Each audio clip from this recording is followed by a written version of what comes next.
ধরনের উগ্রবাদ জঙ্গিবাদ দেখে নেব, মেরে দেব, কেটে দেব, এই ধরনের ভাষা মাদ্রাসাতে পড়াশোনা করলেই মুখ থেকে বেরোয়, অন্য জায়গা থেকে পাওয়া যায়।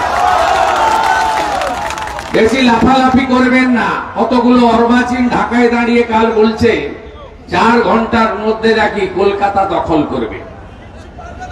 ওই লোকগুলো কোন স্কুল কলেজে পড়েছে বলে জানা নেই আমার, বিজ্ঞানের ন্যূনতম ধ্যান ধারণা আছে বলে জানা নাই, কতগুলো মাদ্রাসাতে পড়েছে, ওই জন্য ঢাকা থেকে ওই ধরনের কথাবার্তা বলছে। আমাদের হাসিমারা বিমান ঘাঁটিতে ভারতীয় নৌসেনার যে রাফেল বিমানগুলো রাখা আছে না, তার একটা যদি পাঠিয়ে দেওয়া হয়, শুধু আওয়াজেই ওদের প্যান্টে বাথরুম হয়ে যাবে, আমি বলতে পারি। ভারত কত বড় সামরিক শক্তি ধরে এটা রাশিয়া জানে, আমেরিকা জানে, চীন জানে।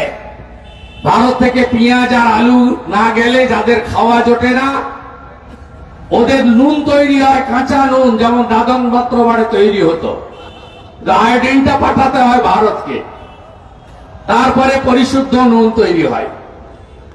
আমরা ওদের উপর নির্ভর করি না। কে একটা বেয়াদব আছে বিএনপি, তার বউর শাড়ি পরা ছিল, ওই মোল্লা রিজভিকে আমি বলতে চাই, তুমি কিছুদিন আগে কলকাতায় এসেছিলে, তোমার হাটে একটা রিং বসিয়ে নিয়ে গেছো, ওটা ভারতের তৈরি, ওইটা খুলে বের করে দাও, বউর শাড়িটা পরে পোড়াবে।